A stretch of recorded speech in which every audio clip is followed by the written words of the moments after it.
There it is. Cool. Hey everybody. I'm sorry it's been so long since the last update.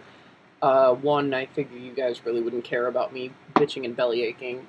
Two, my internet is just really slow here. So, I just figured uploading a video would take way too much time and patience I don't have, and I just decided forget it. So yeah, my summer has been largely uneventful. Anyway, I tried to get a job volunteering at the Humane Society, and they put me through so many hoops. Yeah, hoops. I almost said hoops. They put me through so many hoops that it just didn't work out by the time everything, by the time it just didn't work out. So there was that.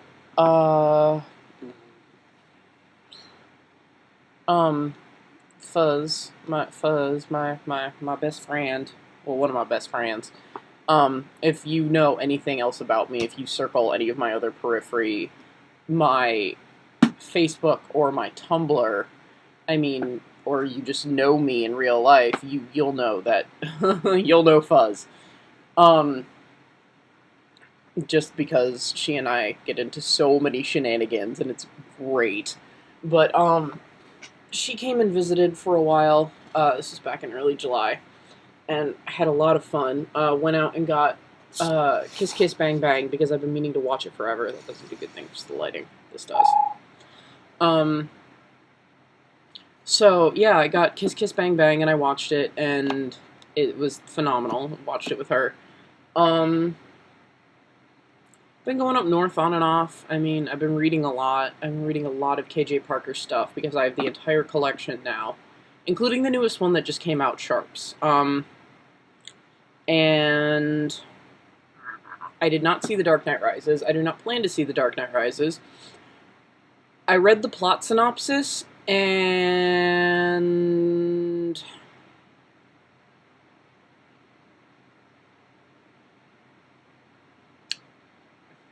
I'm not gonna lie, I think it's shit. I think it's terrible. I think it jumps the shark in so many different ways. When Joel Schumacher's Batman and Robin gets the Batman canon more correct, your movie has a problem, and that's all I'm gonna say. I'm not gonna get in a big argument about this, and I'm already gonna get staked for this opinion, so moving on.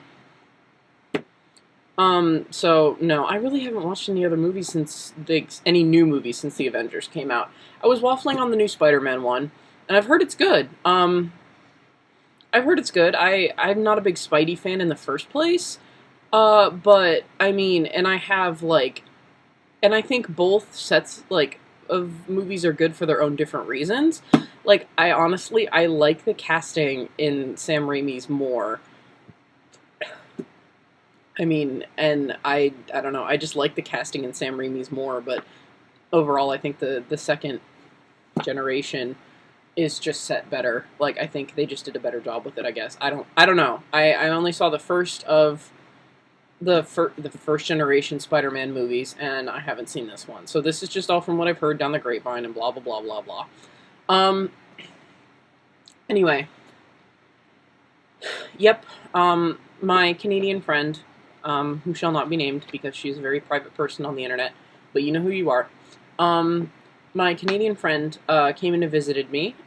She left last week, and I was very sad to see her go, but we had a great time.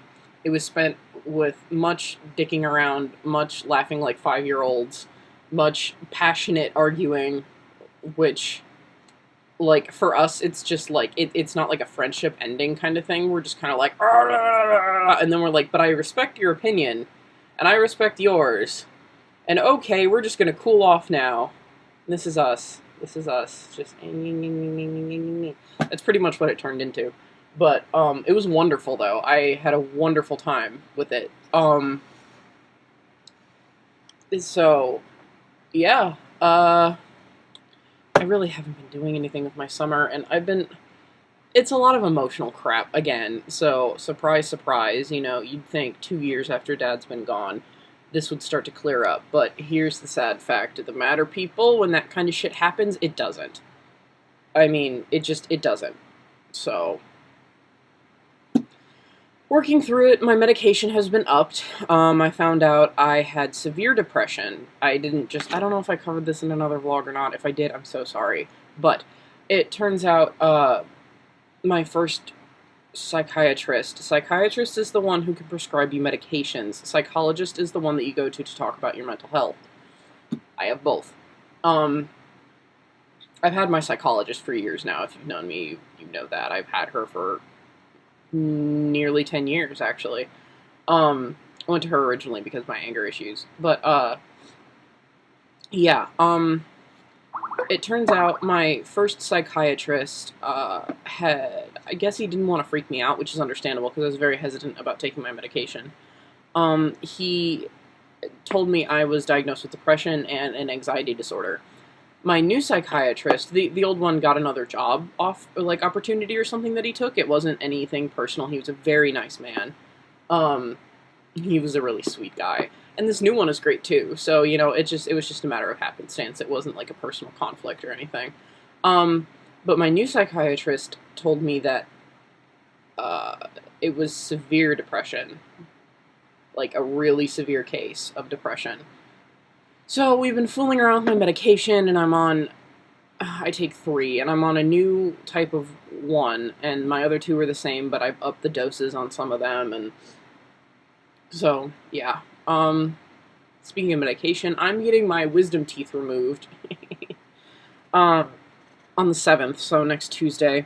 So, if any of you, if you follow me on Tumblr, or maybe even Facebook, I hardly ever go on Facebook anymore, but, you know, if you see anything from me between, next Tuesday and Thursday that does not make any sense, or you talk to me and I just don't make sense, chances are, not gonna lie with you guys, I'm probably gonna be really high on the pain medication. I hate the dentist, and that's because I had a terrible dentist as, for, the first 18 years of my life. He was a jerk.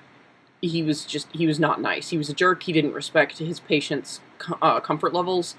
I don't like the noises. I don't like the feeling, and he wouldn't let me put in an iPod or anything. So my mom actually walked out on him in the middle, when he was in the middle of cleaning her teeth, and he was doing something that made her uncomfortable, that was hurting her, and she asked him to stop, and he didn't. And so she batted his arm away, she took off the bib, and she walked out. So she never went back. So I'm going to her dentist now. And he's a very sweet guy. He's a great guy, but, the damage has been done. But he realizes that not everybody likes the dentist, and, he always jokes about, well, I don't hear the noise, and it's like, well, that's fine, but you're not the one having your mouth all... So he puts me under nitrous oxide, and he lets me put my iPod in when I'm getting my teeth cleaned. I'm a wuss, okay? I'm a wuss. So... my dislike of the dentist, my natural intense distrust of medical professionals, once again, that's due to a deeply personal matter, combined with the fact that I've never gone under before, and that I just really don't want anything to do with it. I'm freaked out. I'm not gonna lie, I'm freaked out. I know it's no big deal, and I'll be fine, and everybody's been telling me that. I'm not worried about that. I'm just not looking forward to it. I'm just not looking forward to it at all. That's all. So,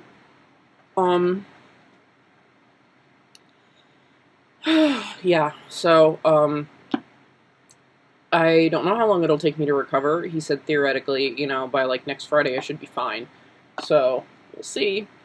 And I'm just nervous about the whole thing. So, I'm just trying not to think about it. I really haven't been doing a lot. I've been grappling with a lot emotionally.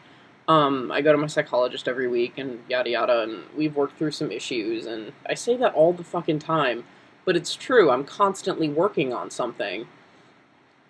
So, or I'm having relapses and I need to work on it again, and it's not an easy process.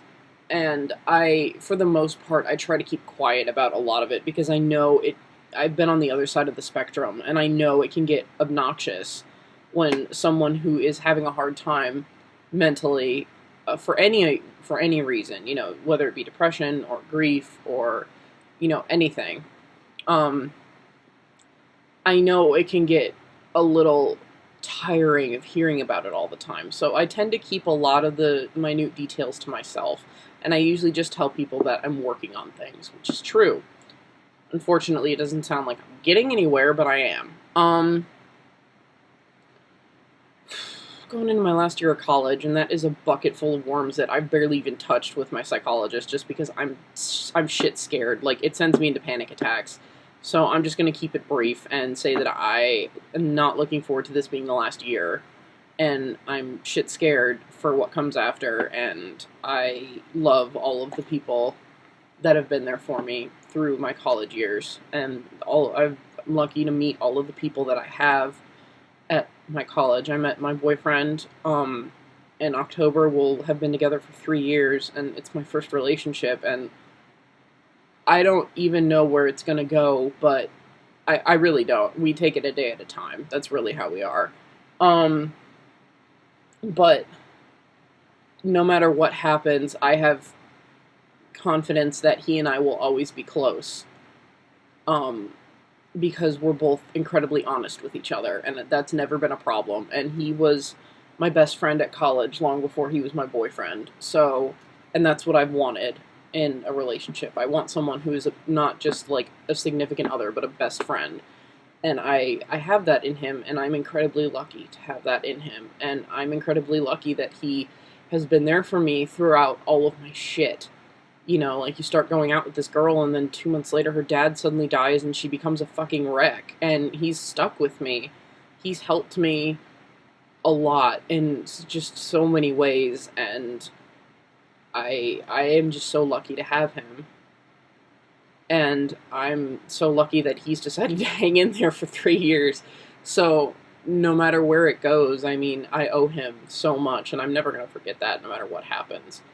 And, you know, I've met Fuzz, you know, who is one of my closest friends that I've ever had, and I mean, I'm just so blessed to have her. I'm just so lucky to have her. And I have Max, and I have Danielle, and I have like just all of these friends, just all of these people, Hannah, Jess.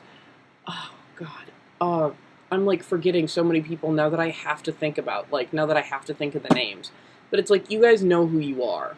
You guys know who you are. You have to know, just because I love you guys so much, and I'm just really lucky to have known all of you. So there's that, and this is just me going into senior year. Imagine me coming out of senior year, a sobbing mess. So I go back to school in about 3 weeks, and I'm looking forward to it. As nervous as I am about what lies beyond college, I'm also kind of excited because I'm ready to have my own apartment, like my own space, because just so much clutter. Like, my main example is, look at my bookshelf right there. It is filled to the goddamn brim with books, and I have books piled on in my closet. I have 2 closets. I know, but it's a big room. I'm spoiled. I have books piled on the floor of one closet and in the shelves of another, and I have books piled on my dresser, and I have books piled on my floor. I mean, I have books piled on my desk and on my nightstand.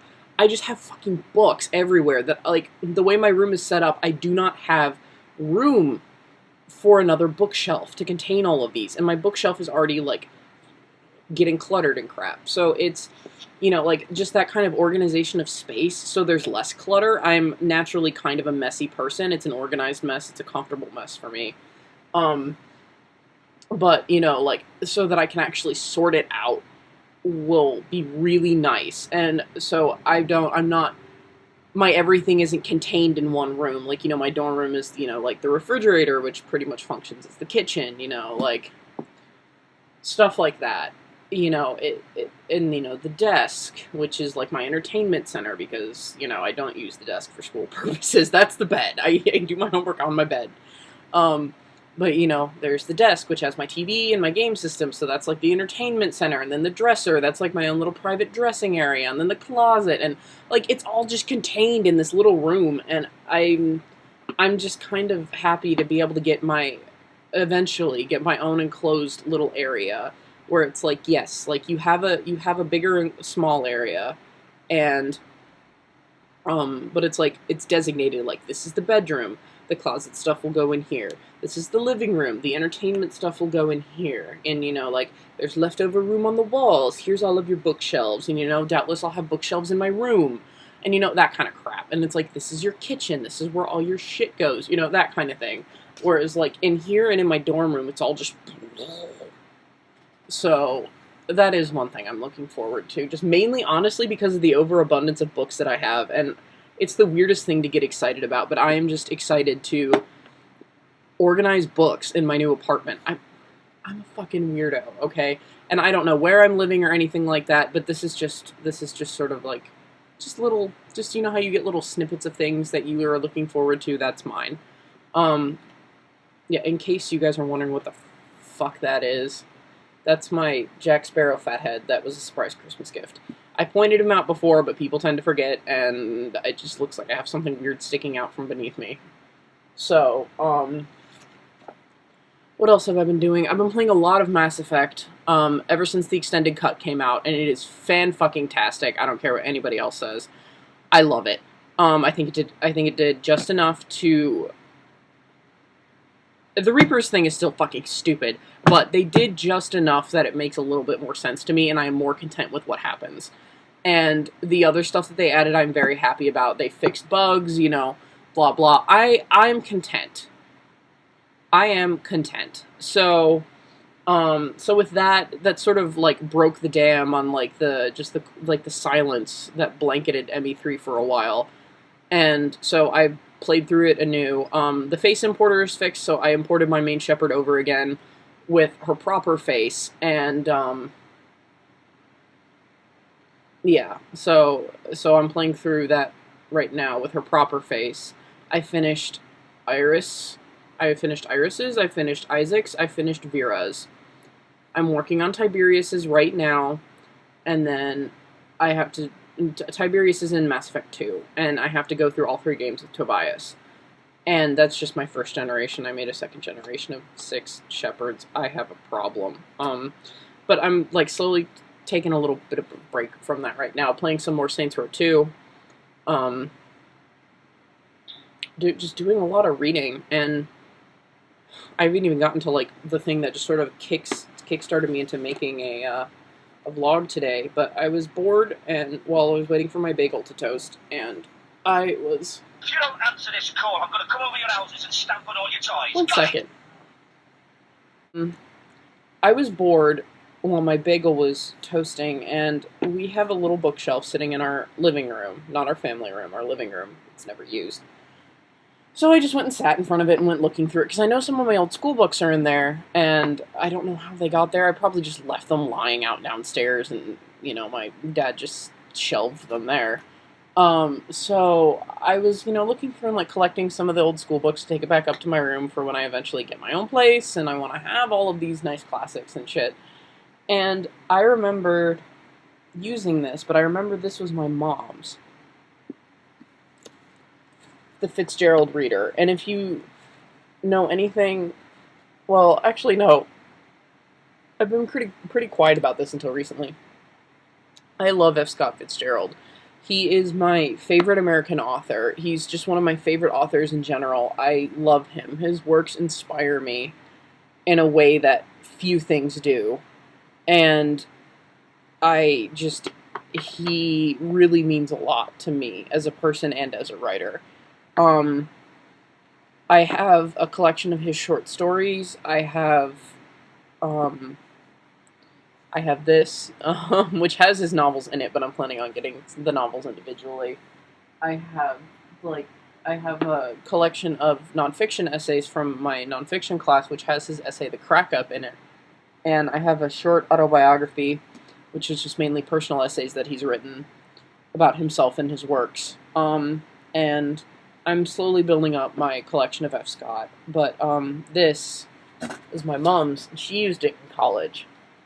And the date is 1961, and this was... No, 1963, and Mom wasn't in college in 1963. She was too young then. So, I mean, this book was, like, old when she was in college. And I'm pretty sure it was college. And, I remember using this when I read The Great Gatsby in high school for the first time. Most kids had the nice edition that they picked up from Amazon or Barnes and Noble. I had this. And I remember carrying this into my honors English class in my junior year of high school. And, like the ratty old pages, and you can hear it creak because it's also stiff and it smells musty and it's worn, and, like, look at that, like, and there's notes on it, like, there's notes from my mom and doubtless myself, on it, like, yeah, there's a lot of underlining in The Great Gatsby because that's, what we did. So there's both stuff from me and my mom, but there's notes from, like, there's notes from my mom in here. I don't know if you can really read it, but like over there and down here, and, she's underlined and starred a lot of stuff, so it's like, and look at the spine, look at this, and like, I had someone once who doesn't like the spines of their books to be creased like this in any way. They like to have them perfectly straight, as if they came from the bookstore still. And I said, oh, like, I can never do that, like, because it always requires holding the book at such an absurd position. It always requires holding it like this, like, where only this much is open, and you kind of have to crane around and everything, and it gets uncomfortable after a while. So I always like to have it wide open, like, shoving my face in the pages like this, pretty much. And, she said, I said, I, like, I can't do that, like, I just love the creases in the spine. And she's, she said, don't tell me that it's, don't say that it's well loved, because that's what everybody says. I'm like, yeah, but it's true. And, like, I think it's true. And I mean, if people don't want their spines to be bent, I mean, that's perfectly okay. People are very meticulous about books. Books are a very sacred thing to a lot of different people.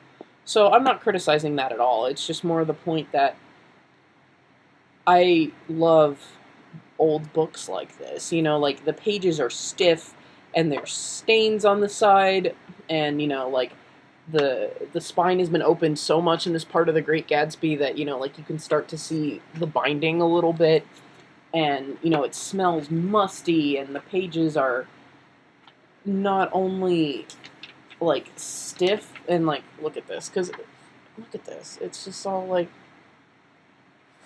they're not only stiff and, like, crinkly, but they're also almost fragile in their own way, and this thing is just falling apart. Look at this. It is falling apart.